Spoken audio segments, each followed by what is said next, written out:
overthinking. I think we need more thinking. It's just that when you have Harden getting into your skin, flopping and drawing the fouls, he's starting to teach Mitchell to do that more too, and so Mitchell's doing that and also getting rewarded. You saw even Allen flopping a little bit. Like, of course, a lot of that's going to affect you, and when you do that stuff, it does get into the skin of the Nuggets, unfortunately, especially Jokic. Then Jokic tries to do it on the other end. Let's try to get healthy. Let's stay together. And if we can do that, we put ourselves in a good situation.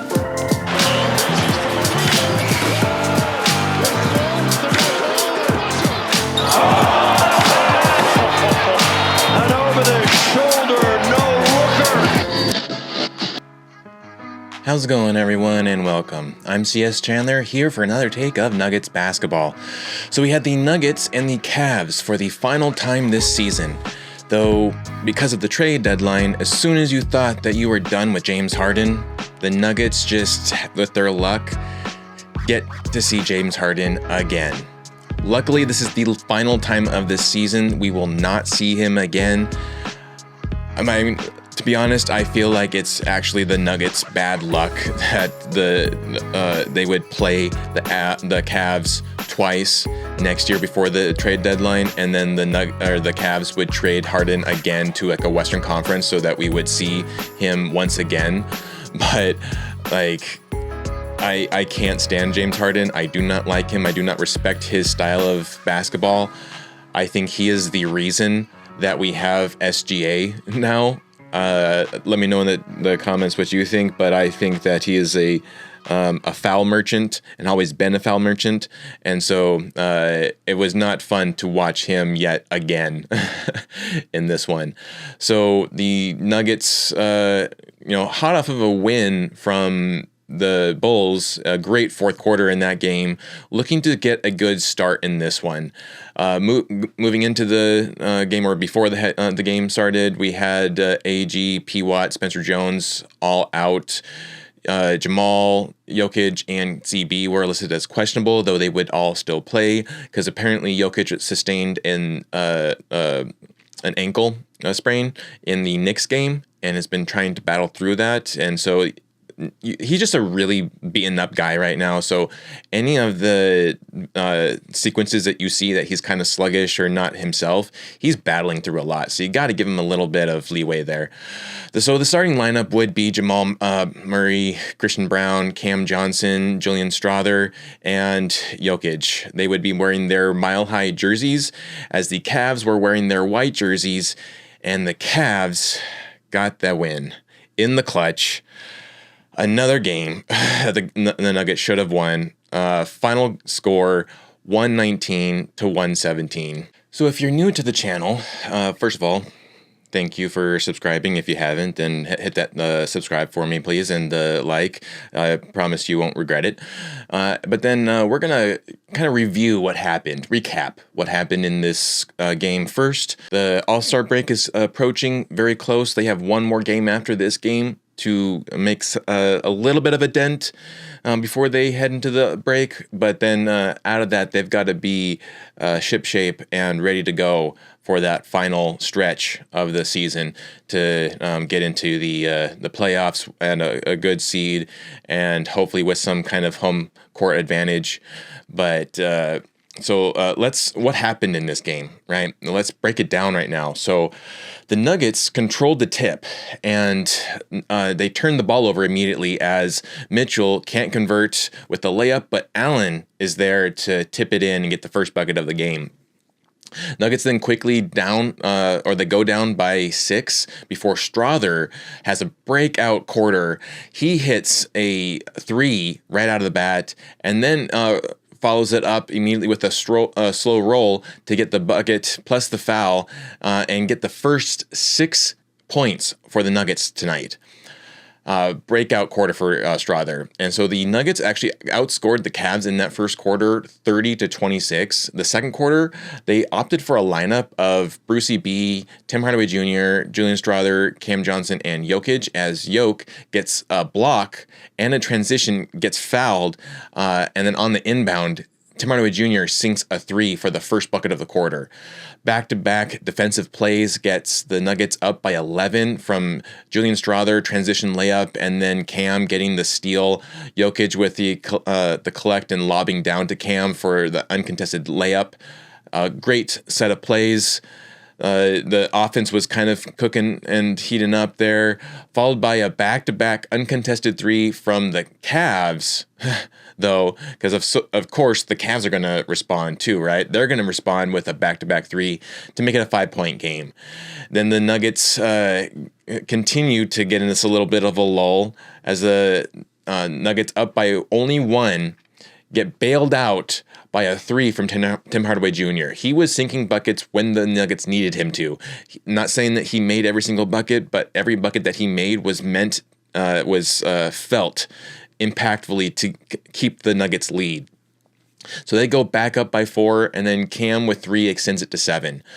Jamal with the up and under floater gets the Nuggets first to 50. And then one big thing I saw in the first half specifically was that the Nuggets were able to corral the offensive rebounds. This is something that we haven't really seen much of. To see them trying to get a second chance point or a third chance point.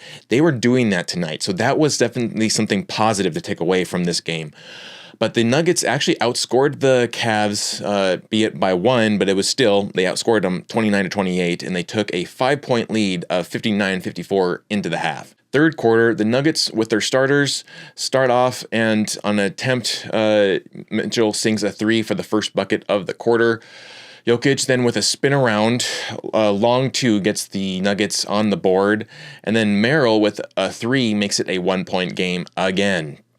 Allen then ties the game back up with a floater at 62, and then back-to-back plays by Julian Strawther and CB get the Nuggets back up by 5. It would go back down to a 1-point game before the Nuggets holding on with their offense, or as the Cavs offense goes cold and the Nuggets offense is still cooking. They manage to keep that 5-point lead with successful offensive plays, and then Harden just... he's a menace. He's a pest. I can't stand him. His foul baiting got several Nuggets players into foul trouble. He got Cam Johnson into foul trouble. He got Brucey B into foul trouble. And who was the other one? He got 3. He got Christian Brown into foul trouble. He was a man on a mission trying to get all the Nuggets into foul trouble, and the Nuggets just didn't have an answer for it tonight, unfortunately, because sometimes the refs just aren't going to call it your way. And that was kind of, Harden is just that infuriating to play against, and he gets into your skin. He was definitely getting into their skin as he was mine. So he gives the Cavs a 1-point lead, and then... actually, that was the first lead of the Cavs since the earlier half of the first quarter. And then Jamal retakes the lead with a 3. So Blue Arrow kind of heating up. He had himself a decent middle part of the game there. Was hoping for a better game, but he still had a decently good game, especially if you look at the stats. And then the Nuggets defense just isn't able to defend against Mitchell. That was one point that I really wanted to hammer in here, is that the Nuggets are really bothered by Donovan Mitchell. There are other teams who he doesn't even phase them against. The Knicks definitely own the Cavs. Still, Mitchell had a great night tonight. I will give him that. But it's just unfortunate the Nuggets just haven't had an answer for them. And so both teams would tie the third quarter at 33.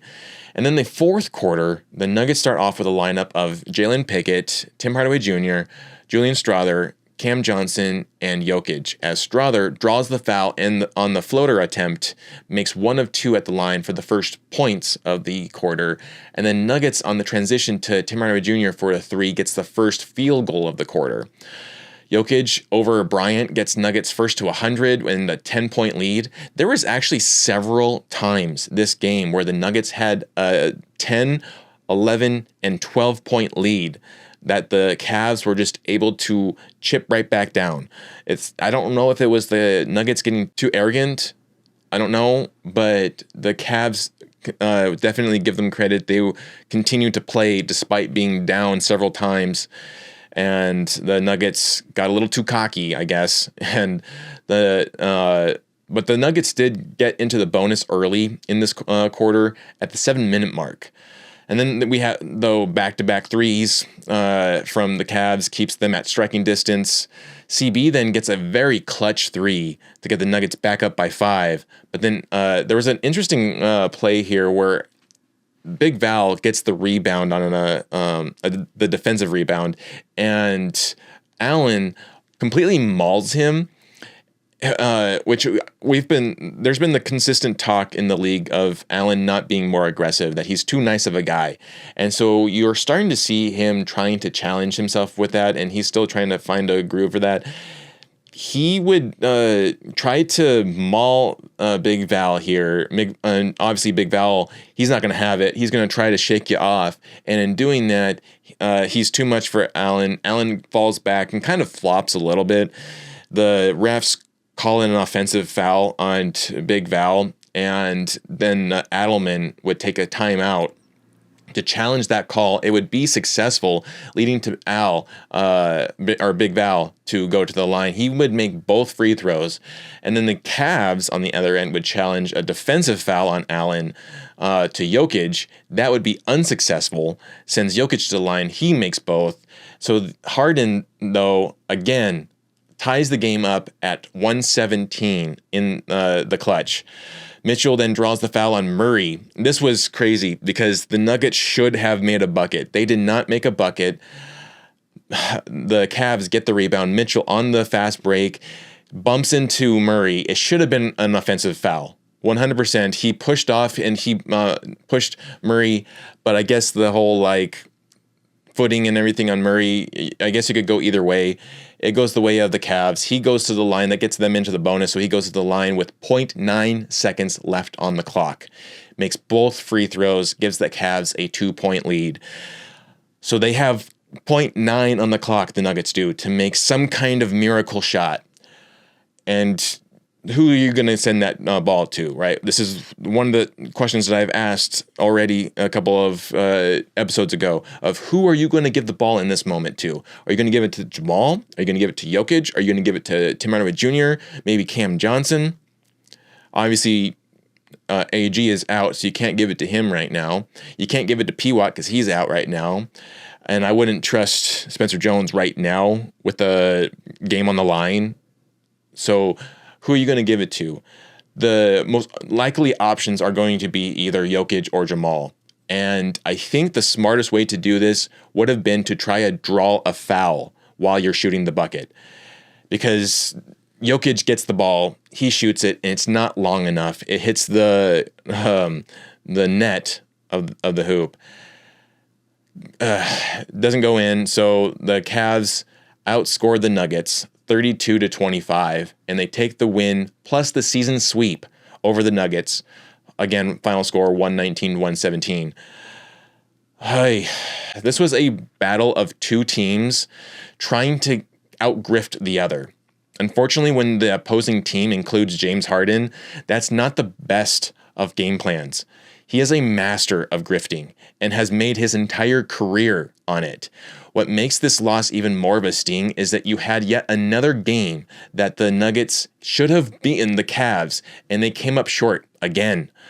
A lot of this is due to the waves of good and bad defense from the Nugs, but then at the same point, you also have to give credit to Donovan Mitchell, who could not just be stopped, but he was on another level tonight. When the Nuggets put up a really good contest, he would still sink the bucket. Honestly, though, I just think the Nuggets are ready for an all-star break. So let me know in the comments what you think, but I think a huge part of this is the Nuggets they're ready. They're still playing decently well, to be honest. They're just really tired. You can tell it. Even in the waves of tonight, this was actually not a bad game from the Nuggets. They played a good game. It's just that when you have Harden getting under your skin, flopping and drawing the fouls, he's starting to teach Mitchell to do that more too. And so Mitchell's doing that and also getting rewarded. You saw even Allen flopping a little bit. like, of course, a lot of that's going to affect you. And when you do that stuff, it does get into the skin of the Nuggets, unfortunately, especially Jokic. Then Jokic tries to do it on the other end, and he just is not good at flopping. Let's be honest. He is just not good at flopping. And then you get Big Val. Big Val is not very good at playing the grifting game. And many times it results in an offensive foul on him because he is just that kind of player where he will get very aggressive. And if you're getting aggressive with him, and then especially if you're a little guy on Big Val, it's going to result in Big Val getting teed up or called with an offensive foul. It's unfortunately so. The Nuggets, they didn't play a horrible game tonight, but they just unfortunately. Again, missed out on key plays that could have won this game. And when you were blaming P-Watt for missing the winning shot in Dallas, now you have Jokic missing the winning shot in Denver. Players do it. It's part of the game. It's unfortunate. We move on. And hope the Nuggets just need to regroup. They need the All-Star break to rest, and then hopefully out of it they'll get better. So stat-wise here, we had Julian Strawther with 28 minutes, could have been 29 pretty much, but he had a breakout game. And that's also another part that stings about this. He has such a good game tonight, and I just hate when the Nuggets players or certain players have really good games, and you just want them to win to be able to reward them with that good game. And especially when you have someone like Strawther, who has struggled this entire season to play well and have good impactful minutes. He's finally playing well. These last stretch of games, I think like 4 or 5 games, he has been very good and consistent in impactful minutes here. So he racked up 20 points, 6 rebounds. He was shooting 8 for 16 from field, 2 for 6 from 3, 2 for 3 in free throws, 1 turnover, 4 personal fouls, was a +3. Keep your eye on the personal fouls thing, because that's going to continue to show up here. Cam Johnson played 29 minutes, 10 points, 4 rebounds, 1 assist, 3 steals. He was great at defending. And there was another play, too, where he racked up his 5th foul tonight because he had 5 personal fouls. His 5th foul came when Donovan Mitchell baited him into the foul. And that should have easily been called out of bounds on Donovan Mitchell because there was heavily contesting and he was aggressive. He did exactly what he was supposed to do. And yet he got marked up with a foul because of doing that.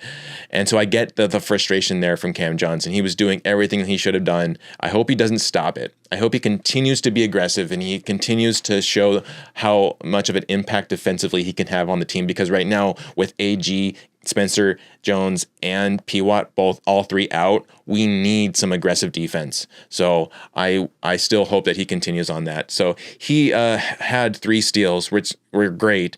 And then he shot 4 of 5 from field, 2 for 3 and 3. He had 1 turnover, 5 personal fouls with a -7. Nikola Jokic got yet another triple-double tonight in his 32 minutes played. He had 22, 14, and 11. He had 2 steals, 1 block, 6 for 11 from field, 0 for 2 from 3, unfortunately, and then 10 for 12 in free throws, 7 turnovers. Man, he almost had a quadruple double tonight based on the turnovers, unfortunately. But he had 0 personal fouls. That is something that you don't typically always see. So that's awesome. And then he was a -2. But again, I would just point out there just the amount of steals, 2 steals, 1 block. He is still having a good game. Even in his off games, he still has good games. And that's the thing you can expect from the MV3. He's continuing to have dominant impacts, regardless if he's having a good night or a bad night.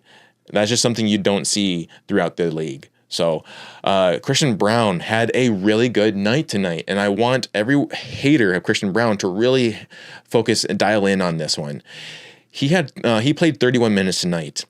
Again, he's been on minutes restriction, so he actually played a little bit more than his minutes restriction tonight, and he put up 20 points. 20 points for CB tonight. That's awesome. He had 5 rebounds, 2 assists. He was 7 for 13 from field, 4 for 8 from 3, 2 for 2 in free throws, 1 turnover, 4 personal fouls, was a +3.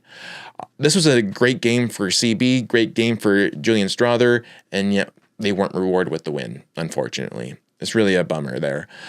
And Jokic actually got the most amount of points of any Nugget tonight, which that in itself is kind of a bummer. Just the fact that the highest points that a Nuggets player got was 22, when you had Donovan Mitchell get 32. It's really unfortunate there. So Murray, though, he had a double-double tonight, and he played the most amount of minutes with 35 minutes. He had 17 points, 8 rebounds, 11 assists, a near triple-double. He had 1 steal.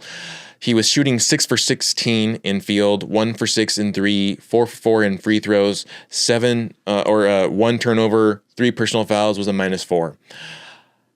Again, you may think that Jamal is being sluggish or not having a great game or whatever, but then you see the amount of assists he's having. He is still making really good plays that leads into the Nuggets getting a bucket. So, I mean, and plus, just let's focus also on the fact that most of the Nuggets players are getting double teamed now. There was a play where Big Val got double teamed tonight. That's crazy. Why are you double teaming Big Val unless you are worried that he's going to make a shot? And so that's a choice that the Cavs made. It was definitely hurting them at one point, and then they kind of eased off of that. And then it showed more benefit to them to not double team him, which I would have told you anyways, starting the game, don't double team Big Val. You're going to actually do worse there. But so even he got double teamed. Murray's getting double teamed. CB sometimes got double teamed. Jokic did. Cam Johnson did. Even Julian Strawther got double teamed tonight. Like, they were sending double teams at almost every Nugget player that was holding the ball. So Jamal, again, his percentage, his efficiency isn't up there like it typically is. And that's where I think that he just needs the All-Star break. And it's unfortunate, again, that where he could use some relaxing time, he has to now go focus on playing again during the All-Star break. And good news, though, is that he did get invited to the three-point shooting contest. I think that he will do very well there. I would, if I was a betting man, I wouldn't mind putting my money on him to at least come in second, if not first. And so that's awesome for Jamal. Blue Arrow, gonna shout out there. But so then our bench wise, I'm not going to shout out too much here, but I do want to just say that Tim Hardaway Jr. still made 12 points in 29 minutes. So still having a good impact there. He had 1 steal, he shot 3 for 9 in 3. So struggling just a little bit with the 3 there still, but at least he is making them. He made a couple of them, so that's good. He had 1 personal foul and 0 turnovers, which is also big in this. And then he was a +6, which I believe puts him at the highest plus or minus of any Nugget tonight. Tim Hardaway Jr. And then Big Val. In 15 minutes played tonight, he had 12 points as well. And then he definitely has to be better at rebounds. He's been getting low rebounds lately, like 1 to 4 rebounds. He should be getting double-digit rebounds, to be honest. With as big as he is and as aggressive as he is, he should be getting the rebounds.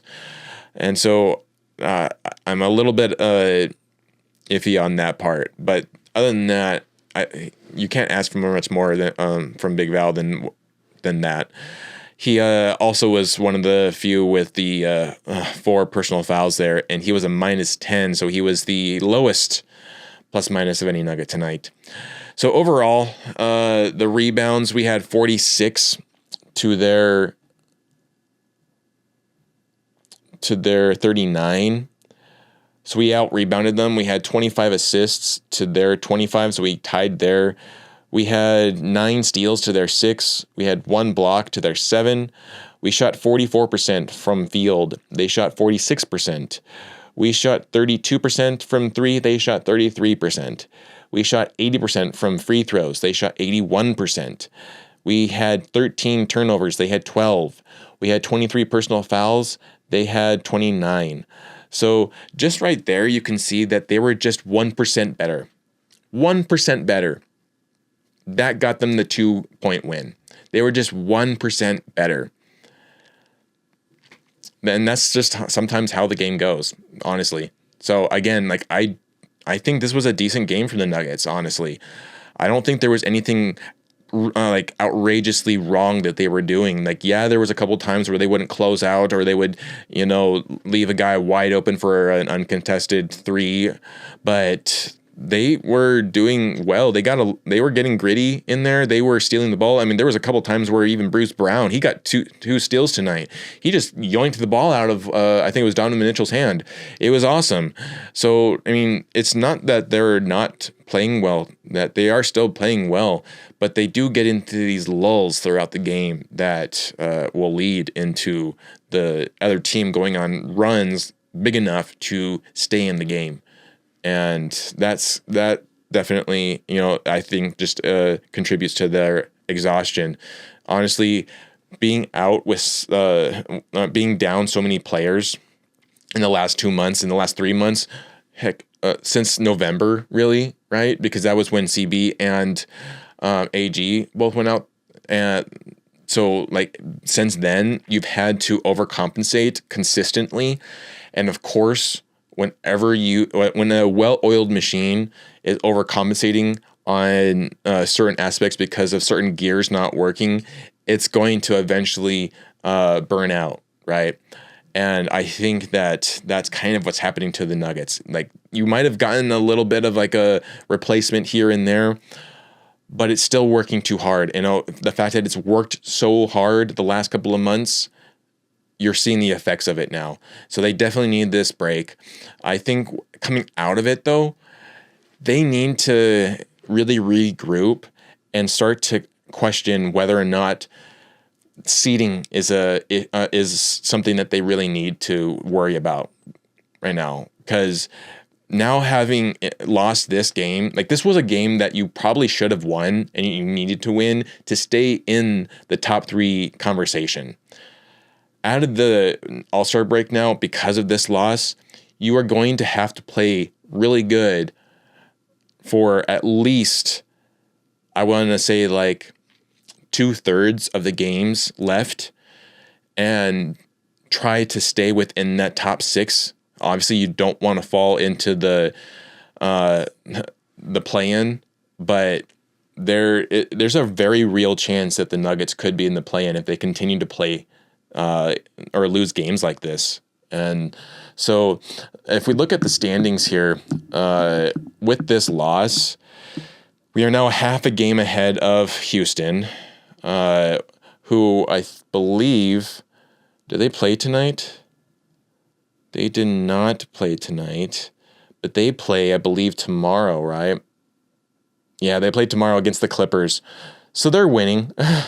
They're winning. We're going to be down to the 4th seed going into the All-Star break, unless the Clippers pull out some miraculous win over them, because who knows what the Clippers are doing, man. The Nuggets completely broke them, and now they are trying to they're crashing out and everything. And honestly, I think that's also kind of why the Cavs are doing better, or what it was actually a better decision for James Harden to go to the Cavs, just because Donovan Mitchell is a better player than Kawhi Leonard.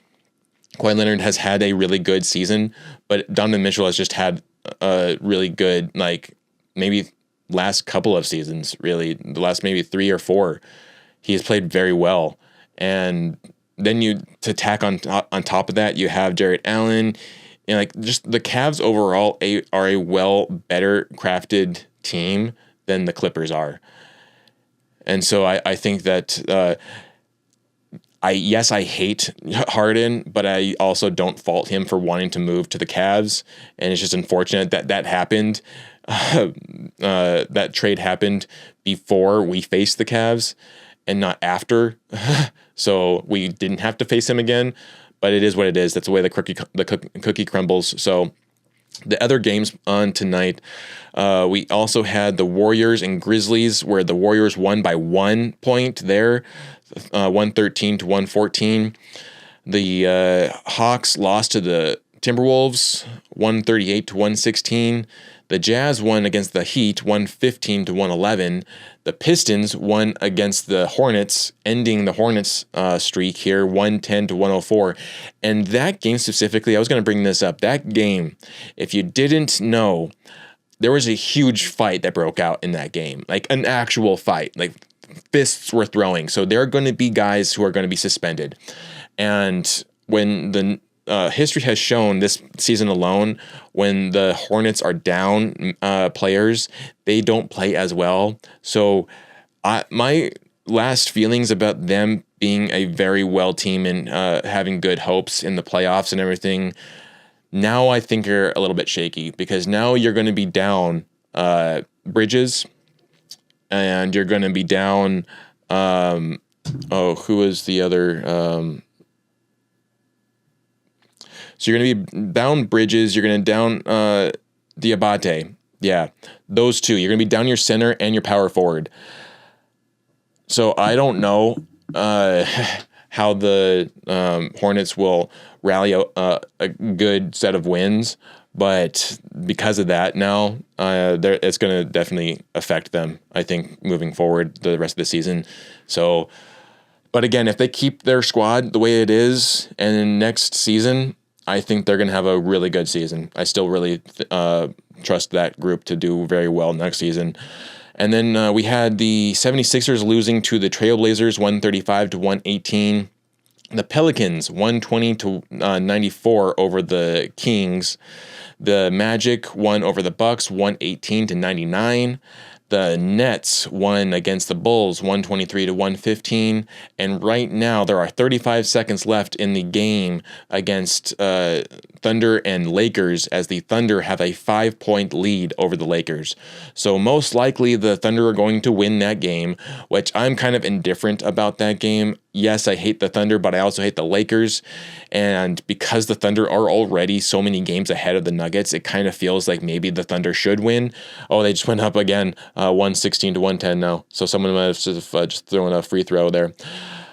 So the Lakers losing would still give them a little bit of padding between us and them, because they're also a half a game below us. So they're going to lose tonight most likely. And that will give us a full game padding between them. And so now it's just more or less, if the Clippers win against the Hornets, or sorry, the Rockets, that will determine whether or not we stay in the 3rd seed or not. And then we have to win against, so our next game is against Memphis, and that is on Wednesday. That's the last game before the All-Star break. We've got to win that game. Otherwise, we're going to be definitely a 4th seed and then be looking at an uphill battle the rest of the season when we come back. But the Nuggets have a really good come out of the All-Star break run. They typically do well out of the All-Star break. So that brings some good hopes there. And I wanted to also tie this in here. So if you haven't been watching the Olympics, Lindsey Vonn, who, is a phenomenal downhill skier, she got injured before the Olympics. She tore her ACL, and she still decided to push forward with competing in this game. And then she had a horrific crash in her run. So she's done with the Olympics, at least this year. We'll see if she, finds a way to come back and go at it again in 4 years. But she wrote a post saying, "Yesterday, my Olympic dream did not finish the way I dreamt it would. It wasn't a storybook ending or a fairy tale. It was just life. I dared a dream and had worked so hard to achieve it, because in downhill ski racing, the difference between a strategic line and a catastrophic injury can be as small as 5 inches. I was simply 5 inches too tight on my line when my right arm hooked inside the gate, twisting me and resulting in my crash. My ACL and past injuries had nothing to do with my crash whatsoever. Unfortunately, I sustained a complex tibia fracture that is currently stable but will require multiple surgeries to fix properly. While yesterday did not end the way I had hoped, and despite the intense physical pain it caused, I have no regrets. Standing in the starting gate yesterday was an incredible feeling that I will never forget. Knowing I stood there, having a chance to win was a victory in of itself. I also knew that racing was a risk. It always was and always will be an incredibly dangerous sport. And and similar to ski racing, we take risks in life. We dream, we love, we jump, and sometimes we fall. Sometimes our hearts are broken, and sometimes we don't achieve the dreams we know we could have. But that is also the beauty of life. We can try. I tried, I dreamt, I jumped. I hope if you take away anything from my journey, it's that you all have the courage to dare greatly. Life is too short not to take chances on yourself, because the only failure in life is not trying. I believe in you just as you believed in me.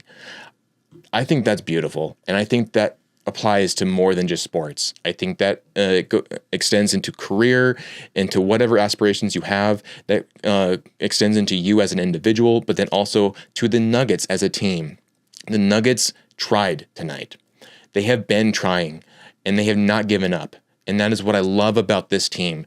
Despite being down, despite all of the obstacles in this season, they continue to fight, and they continue to play. They may not have good stretches of energy in the game. They may not start the game off right, but they always make every single game close.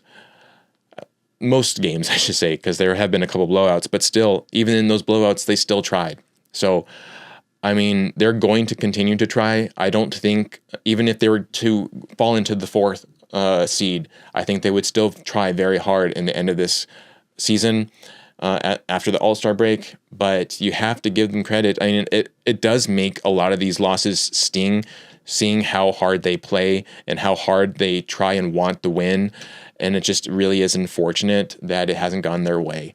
And I don't fault any one player for it. I don't even fault Adelman for it. I think Adelman has been a great coach. If there's been nothing more evidential about that, it's the fact that when Jokic was out, they stayed 10-6 without Jokic. That is something that we could not have dreamt about, or that we dreamt about but didn't achieve in several of the seasons prior to this. So, this still is a very good team, and they're just playing really hard. They need a break. So, get that win against Memphis on Wednesday, get your break, and come back ready to go out of that. And I think that the Nuggets will most likely do that. Hopefully they will get back a couple of players. I think Spencer Jones will definitely come back after the All-Star break. He hasn't officially been signed on as the next roster spot. I think that has to do a little bit with the injury that he's dealing with right now, the concussion protocol and everything. And like I told you that this last episode, he was going to sit out a couple of games. It was 100% the same thing with KCP a couple years ago. So he's going to come back most likely after the All-Star break. And so we'll get a little bit of defense back in, and then maybe a few weeks after that, then we'll get AG and P-Watt back. So just got to stay healthy right now, right? And so they got to rest up in that All-Star break and be back at it again soon. So that's pretty much all I got for this episode. I hope you enjoyed it. If you did, please give it a like and subscribe. Share it with your friends and family. And if you feel gracious enough to give me a donation, I'd really appreciate it. The link for my PayPal is in the description below, as well as on the profile page. You can tack on a comment or a take of this game, of this team, of a player on this team, or another team, or another player, or another game. Or you can talk about another sport if you want to. The Olympics are going on, so if you want to talk about that, you can tack that on, as well as the movies. The Oscars are happening soon, so we can talk about the nominees there, or movies, or music. You can talk about music as well. But I'll shout you out, and we'll go from there on the next episode. So you've been listening to CS 105.1, where I talk about the Nuggets. Good vibes. We'll catch you later.